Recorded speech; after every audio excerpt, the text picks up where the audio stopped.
Thank you, Rod. Like Rod said, I'm Charlie Cahoon. I'm the extension weed specialist for corn and cotton.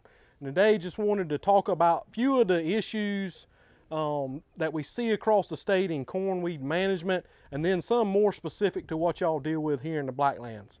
To start off with, I wanted to start with probably the most common question that I get. It kind of deals with saving money, and that's understandable right now with commodity prices where they're at.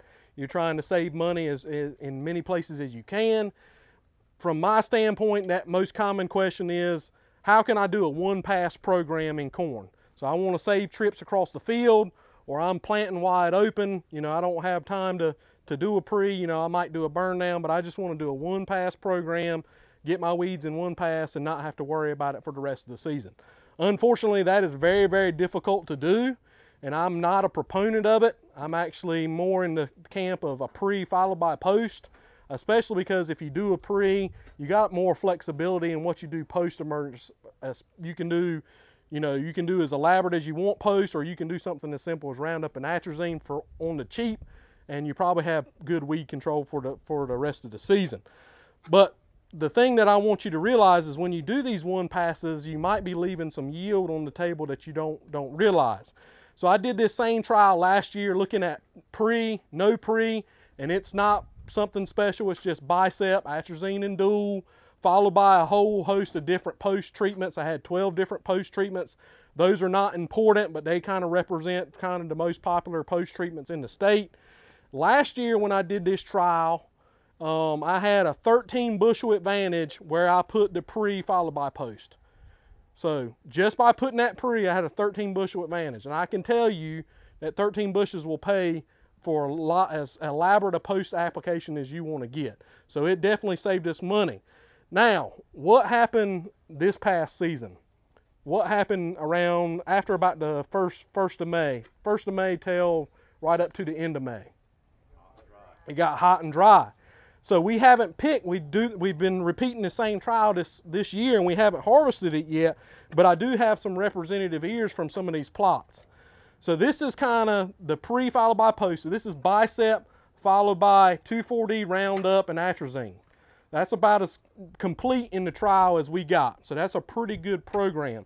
And you'll see the ear size. Same post treatment, but no pre. You notice there's a difference. I can pick it out for sure. And I ain't cherry picking ears. I'm trying to be as unbiased as I can. So you can see the difference in there. So I'm definitely going to probably have a yield difference with the pre versus the no pre.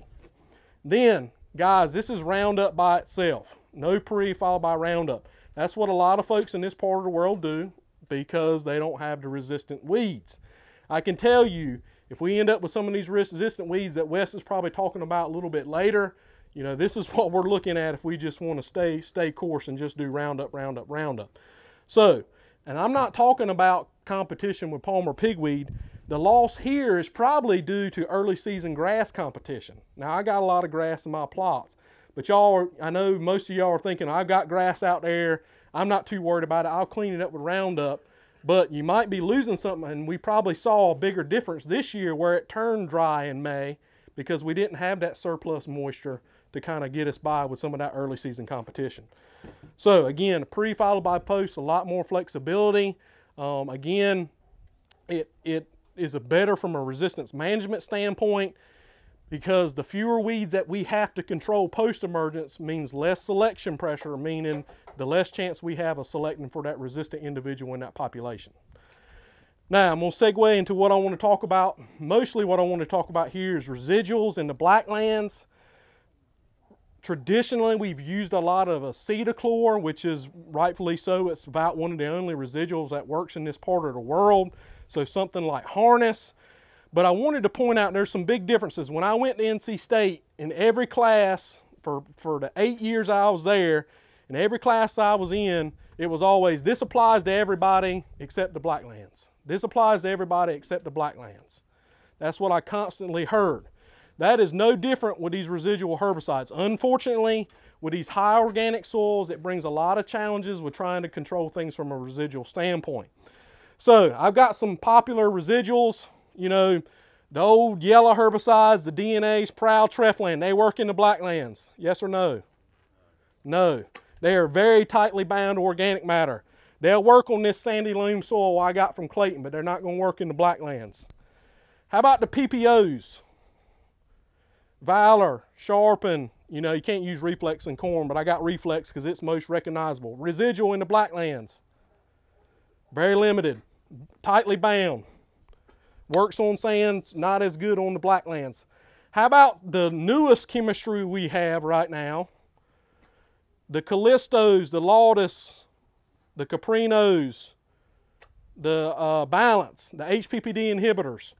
Something that we've been relying on a lot in other parts of the state to control some of these resistant pigweed. Do they have much residual in the blacklands? Not much. You read those labels and they'll say, you know, don't expect much on the blacklands, pretty much what the label says. So the parent compounds actually have a favorable chemistry profile for the blacklands, but some of these metabolites that have herbicide activity are very tightly bound to organic matter. So when it's tied to that organic matter, it's not in the soil solution, and we need it in the soil water solution to be active on the weeds. So we don't get as much on the blacklands out of these as well. How about atrazine? Atrazine got any residual? I see some folks shaking their head. So it's actually got, from a chemistry standpoint, some favorable characteristics to work in the blacklands or on higher organic soils. But at the pH we operate at, atrazine is a weak base. And when we work, you know, these blackland soils where we operate at a little bit lower pH, it's more tightly bound to those negatively charged colloids on that soil particle. So it's not as active on the blacklands. But we do get some. It's one of the few that we actually have some activity out of. Now, what does that leave us with? That leaves us with the chloracetamides, the group 15 herbicides, the things like Harness, Warrant, Dual, Outlook, Zidua. These group 15s have a very low binding affinity for that organic matter. They also have favorable solubility, which are two things that we need down here in the blacklands to work from a residual standpoint. The problem here is they only work against annual grasses, most annual grasses with the exception of Texas panicum and small-seeded broadleaves. So they work on most of the pigweeds, but they're not going to be real great on larger seeded broadleaves like ragweed or hemp or something like that. What's the other problem with these group 15s? Well, in the Midwest and in Arkansas, they now have pigweed resistant to this mode of action. Guys, if we lose this in the blacklands, especially on some of these pigweed species, we are going to be very, very limited in what we can do. We're basically going to have to go to all post. And then it's, you know, if we go to all post systems, it's how long will it be before we select for resistant individuals to what we're doing post-emergence. So anyway, that's where I want to segue into what some research we've done in Swan Quarter. At the home farm, we've done some work looking at these chloroacetamide herbicides head to head. And as you can notice, this is not Vanna White. This is actually Josh Joyner. He's a graduate student working in my group. So thank him for showing these posters. This is some work from this past season. Or actually this season. This is looking at annual grass control 5 weeks after application. So looking at just residual control only. And we're comparing these group 15 herbicides. So Outlook, Zidua, Dual, Warrant. Warrant is the encapsulated form of Harness. And then we have Verdict and Armazon. They have Outlook in it. Verdict has got Sharpen with it. In addition to Outlook, the Armazon's got a HPPD inhibitor. And then we have atrazine, a high rate of Outlook, and Sharpen. So this is looking at annual grass activity. And what I want to notice, this is what we have been recommending in the blackland for a long time, is Harness, acetochlor, or Warrant. And I can tell you, I had to double check. I thought we didn't spray the stuff. It did not perform as well as I expected. I'm not sure what's going on here. I've asked the company if I can get some of their unencapsulated acetochlor to see if there's a difference in binding on these organic soils between the encapsulated version versus the unencapsulated version. So we're going to try to check that out in the coming years. But what I was surprised by, and this has happened the last 2 years in studies we've done in Swan Quarter, is Outlook at the low rate, even in the high rate, and in the combinations in verdict and in Armazon, look really well on annual grasses, and in the next slide I'll show you red root pigweed. So that was kind of surprising, but I started looking at these chemical characteristics, and actually Outlook of the chloroacetamides has the lowest binding affinity for that soil organic matter. It also has higher water solubility. So in other parts of the state, I often hear folks complain that it don't last as long, and that makes sense. But here in the Blacklands, it actually has a more favorable, I think, a more favorable profile for some residual activity. So this is something, Outlook plus atrazine, I would suggest you might want to try and compare it to your standard of Harness plus atrazine or Warrant plus atrazine. It may be worth a look, all right? You can just throw it on the ground. So moving on to red root pigweed. We've got a lot of red root pigweed in the state, and it is, or in this part of the world, it is ubiquitous. We see a very similar trend. Outlook, the combinations with Outlook did better than Dual and much better than Warrant. So again, I think this is something that we should take a closer look at. It may be a residual that we've overlooked in the past here in the Blacklands just because of tradition, and I think it's worth a try on the farm. All right. Now, I put this up because we've got a lot of glyphosate-resistant common ragweed in this part of the world.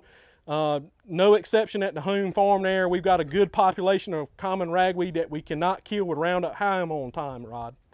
You're about 3 minutes. Oh, 3 minutes. So I threw in the common ragweed, and what I want y'all to know is a lot of times y'all might not realize that you can't expect these group 15 herbicides to control common ragweed. It is a larger seeded broadleaf, so it is not going to carry the weight. That's where it's going to pay to have atrazine in the tank. Atrazine will help pick up that common ragweed from a residual standpoint. But I was surprised with the combinations of Outlook and Sharpen here in verdict, and then Sharpen by itself had good common ragweed control. What I think is going on here is common ragweed is one of the first species to emerge in the spring. So when we start bedding up land and, you know, late February, early March, we just keep on rolling, and then it gets planted when we get to it. I think we've probably got some ragweed that's emerged when we get into those fields that we don't even realize. Where we had that Sharpen, if anybody's ever used Sharpen burn down, it's got really good burn down activity. So I think it was controlling these ragweed that were up at time of planting. So that might be a good addition if you've got traditionally a problem with common ragweed that you're not cleaning up behind the planter. It might be something that's got some residual plus some post activity to clean those ragweed up. All right, the last thing I wanted to talk about, just hold that first one up. Can anybody tell me what this is? Anybody? Hemp Hispania. My point here is this is where we need to be recognizing this weed in the field. This is probably the #1 complaint I get out of this part of the world from a weed control standpoint in corn is hemp. Not the hemp that most folks are talking about in the state, but Hemp Hispania. All right. So what are the big issues with Hemp Hispania control? Well, I kind of put it in the category with Morning Glory. Hemp Hispania is a large seeded broadleaf. The other problem, like Morning Glory, it comes up late. It gets really big. It's also a problem in our duck impoundments. That's primarily where I hear the most complaints about it. And why is that? We have limited crop rotation or no crop rotation in these duck impoundments. So there's no opportunity to control it in a rotational crop. So my plan or my strategy, just like with Morning Glories for Hemp Hispania, so what do? The best man, and this is not foolproof. This is as good as it's going to get, but it ain't going to be great. But atrazine is one of the few things that has any activity against Hemp Hispania from a residual standpoint, just because it's a larger seeded broadleaf. I know y'all are probably shaking your hand. Atrazine's got some activity against hemp. It does, but it's very limited. So what we need to do, instead of loading up with atrazine on the front end, if we want to stretch that atrazine later into the season, you might think about putting more in your lay-by application or your 12-inch corn application. And then also I'm going to tell you to try a late post. Come in there as late as you can, put some drop nozzles on. Roundup plus Status, which is dicamba, or Diflex would be a good choice in that situation. They're really good on the hemp if it's emerged. They may they're probably not going to give you much residual on these blackland soils, but that's about as good as you can get. And I will say those drop nozzles will give you better coverage in that lay-by application for that hemp control. But the biggest way we can handle this is probably do a little bit better of crop rotation. If you're picking some strips in your duck impoundment, don't let that hemp go to seed. Do something in those strips to control that hemp so it don't go to seed for the next year. All right, how much time have I got? Have I got any time for questions? Yeah, I got a question too. All right, anybody got any questions? Any questions? All right, then I shouldn't get any phone calls next year about hemp suspania. All right, I'm going to turn it over to the main attraction, Dr. Hunniger.